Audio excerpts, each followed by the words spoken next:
செய்திகள் தொடர்கின்றன. குடியரசுத் தலைவர் தேர்தலில் வெற்றி பெற்றுள்ள திரு பிரணாப் முகர்ஜிக்கு புதுவையின் துணைநிலை ஆளுநர் திரு இக்பால் சிங் வாழ்த்து தெரிவித்துள்ளார். நடந்து முடிந்த குடியரசுத் தலைவர் தேர்தலில் சுமார் 7 லட்சம் வாக்குகள் பெற்று திரு பிரணாப் முகர்ஜி வெற்றி பெற்றுள்ளார். அவரது வெற்றி செய்தி கிடைத்தவுடன் புதுவை முதல்வர் திரு ரங்கசாமி, எதிர்க்கட்சித் தலைவர் திரு வைத்திலிங்கம் உள்ளிட்ட தலைவர்கள் தங்களுடைய வாழ்த்துக்களை திரு பிரணாப் முகர்ஜிக்கு தெரிவித்தனர்.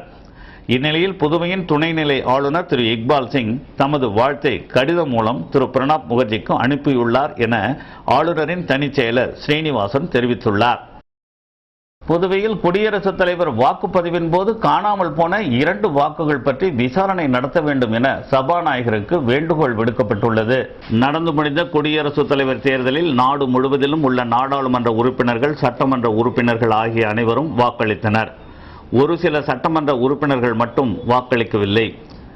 இதன் வாக்கு எண்ணிக்கையில் சமாஜ்வாடி கட்சி தலைவர் முலாயம் சிங் போட்ட ஓட்டு உட்பட நாடு முழுவதும் 80 செல்லாத ஓட்டுகள் பதிவாகி இருந்ததாக தகவல்கள் தெரிவிக்கின்றன. தமிழ்நாட்டில் 4 வாக்குகள் செல்லாத வாக்குகளாக பதிவாகி இருந்த நிலையில் புதுவையில் 30 வாக்குகள் பதிவானதில் 28 வாக்குகள் மட்டுமே கணக்கில் எடுத்துக் கொள்ளப்பட்டதாக தேர்தல் துறை அதிகாரி தெரிவித்துள்ளார். இது குறித்து புதுவை சட்டமன்றத்தில் அதிமுக உறுப்பினர்கள் கேள்வி எழுப்பினர். 2 ஓட்டுகள் போடவில்லையா அல்லது அவைகள் செல்லாத ஓட்டுகளா என்று விசாரணை செய்து கண்டுபிடிக்க வேண்டும் என்று அவர்கள் சபாநாயகரிடம் கேட்டுக்கொண்டுள்ளனர். மக்களால் வாக்களிக்கப்பட்டு தேர்வு செய்யப்பட்ட இவர்களுக்கே வாக்களிக்க தெரியவில்லை என்பது உலக அரங்கில் இந்தியர்களுக்கு ஏற்பட்டுள்ள மிகப்பெரிய தலைகுனிவு என அரசியல் பார்வையாளர்கள் கருத்து தெரிவித்துள்ளனர். பாக்கமுடையான்பட்டு ஸ்ரீ பொன்னியம்மன் ஆலயத்தின் ஆடிப்பூர திருவிழாவையொட்டி அம்மனுக்கு பாலபிஷேகம், சாகை வார்த்தல் உள்ளிட்ட நிகழ்ச்சிகள் நடத்தப்பட்டன. பாக்கமுடையான்பட்டில் அமைந்துள்ள ஸ்ரீ பொன்னியம்மன் ஆலய ஆடி மாத மற்றும் ஆடிப்பூர திருவிழா வெகு சிறப்பாக நடைபெற்று வருகிறது. தொடர்ந்து ஆடி மாத 4 வெள்ளிக்கிழமைகள் முழுவதும் அம்மனுக்கு சிறப்பு அபிஷேகமும் ஆராதனையும் நடத்தப்பட்டு வருகின்றன. அந்த வகையில் ஆடிப்பூரத்தையொட்டி அம்மனுக்கு சிறப்பு அலங்காரத்துடன் பாலபிஷேகம் செய்யப்பட்டது. தொடர்ந்து சாகை வார்த்தல், ஊஞ்சல் உற்சவம், இசை கச்சேரி உள்ளிட்ட நிகழ்ச்சிகள் நடத்தப்பட்டன. பக்தர்கள் பலரும் கலந்து கொண்டு சுவாமி தரிசனம் செய்தனர். முறைகேடுகளில் ஈடுபட்டதாக கூறி பல் மருத்துவக் கல்லூரி இயக்குநரை எதிர்த்து ஆர்ப்பாட்டம் நடத்தப்பட்டது.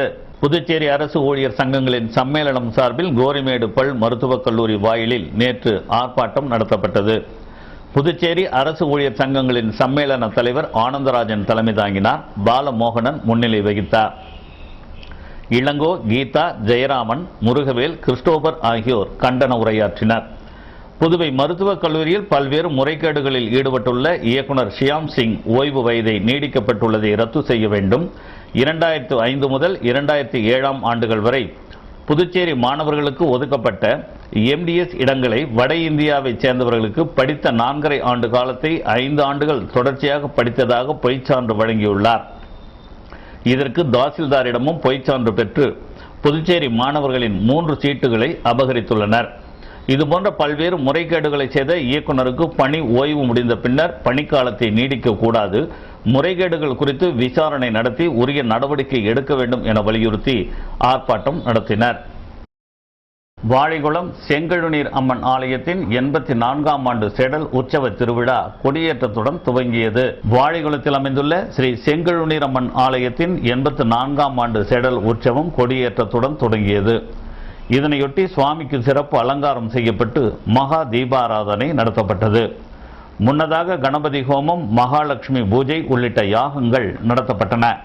தொடர்ந்து வரும் 27ஆம் தேதி முக்கிய நிகழ்ச்சியான செடல் உற்சவம், ரத உற்சவம் உள்ளிட்ட நிகழ்ச்சிகள் நடைபெற உள்ளன. விழாவிற்கான ஏற்பாடுகளை ஆலய ஸ்தாபகர் பழனிராஜா மற்றும் விழா குழுவினர் செய்துள்ளனர். காலாப்பட்டு ஆலங்குப்பம் பகுதியில் அரசு பேருந்துகளை சரிவர இயக்க நடவடிக்கை எடுக்க வேண்டும் என்று சட்டசபை கேள்வி நேரத்தின் போது MLA கல்யாணசுந்தரம் கோரிக்கை விடுத்தார். சட்டசபையில் இன்று பூஜ்ய நேரத்தின் போது காலாப்பட்டு தொகுதி MLA கல்யாணசுந்தரம் காலாப்பட்டு பகுதியில் உள்ள 1600 ஏக்கர் நிலங்களை பல்கலைக்கழகம், சட்டக்கல்லூரி உள்ளிட்ட பல்வேறு பயன்பாட்டிற்கு புதுவை அரசு கையகப்படுத்தியுள்ளது.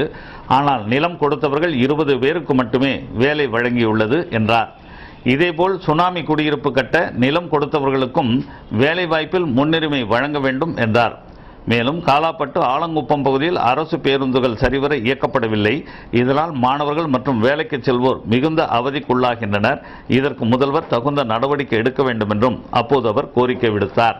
இந்திய கிரிக்கெட் அணியின் உடையான ஜெர்சியை அணியும் போது புதிய உற்சாகம் கிடைப்பதாக கிரிக்கெட் வீரர் விராட் கோஹ்லி தெரிவித்துள்ளார். இலங்கைக்கு எதிரான 5 ஒருநாள் போட்டியில் முதலாவது ஒருநாள் போட்டியில் அதிரடியாக விளையாடி 106 ரன்கள் குவித்த விராட் கோஹ்லி தனது சிறப்பான ஆட்டம் குறித்து கூறுகையில், அணியின் வெற்றியே முக்கியம் என கருதி அதற்கான பங்களிப்பில் சிறப்பாக இருக்க வேண்டும் என்கிற நோக்கத்தில்தான் விளையாடி வருவதாகவும், அதே சமயம் இந்திய கிரிக்கெட் அணிக்கான உடையை அணியும் போது தனக்குள் ஒரு புதிய வேகமும் உற்சாகமும் உண்டாகிறது என்றும் அவர் தெரிவித்துள்ளார்.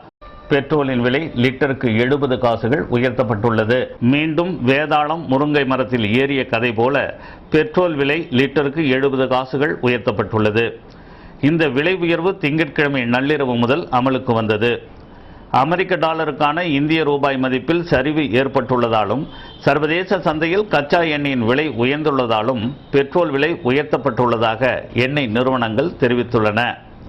இதற்கு தமிழக முதல்வர் ஜெயலலிதா கடும் எதிர்ப்பை தெரிவித்துள்ளார்.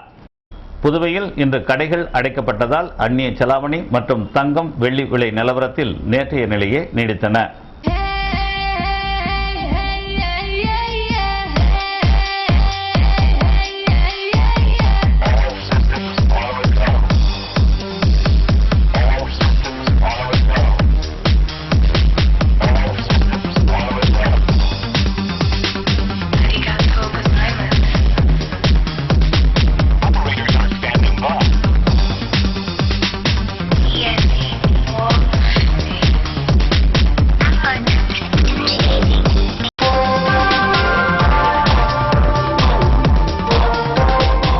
ஈரோ 67 ரூபாய் 50 காசுகள், US டாலர் 55 ரூபாய் 70 காசுகள், பிரிட்டன் பவுண்ட்ஸ் 86 ரூபாய் 40 காசுகள், சிங்கப்பூர் டாலர் 44 ரூபாய் 30 காசுகள், சவுதி ரியால் 14 ரூபாய் 80 காசுகள், துபாய் திர்ஹாம்ஸ் 15 ரூபாய் 10 காசுகள், மலேசியா ரிங்கெட்ஸ் 17 ரூபாய் 40 காசுகள்.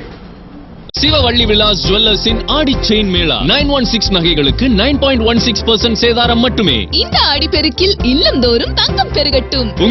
தங்கம் 1 கிராம் 2773 ரூபாய்க்கும், தங்கம் 1 பவுன் 22,184 ரூபாய்க்கும், வெள்ளி 10 கிராம் 555 ரூபாய்க்கும் விற்கப்பட்டன.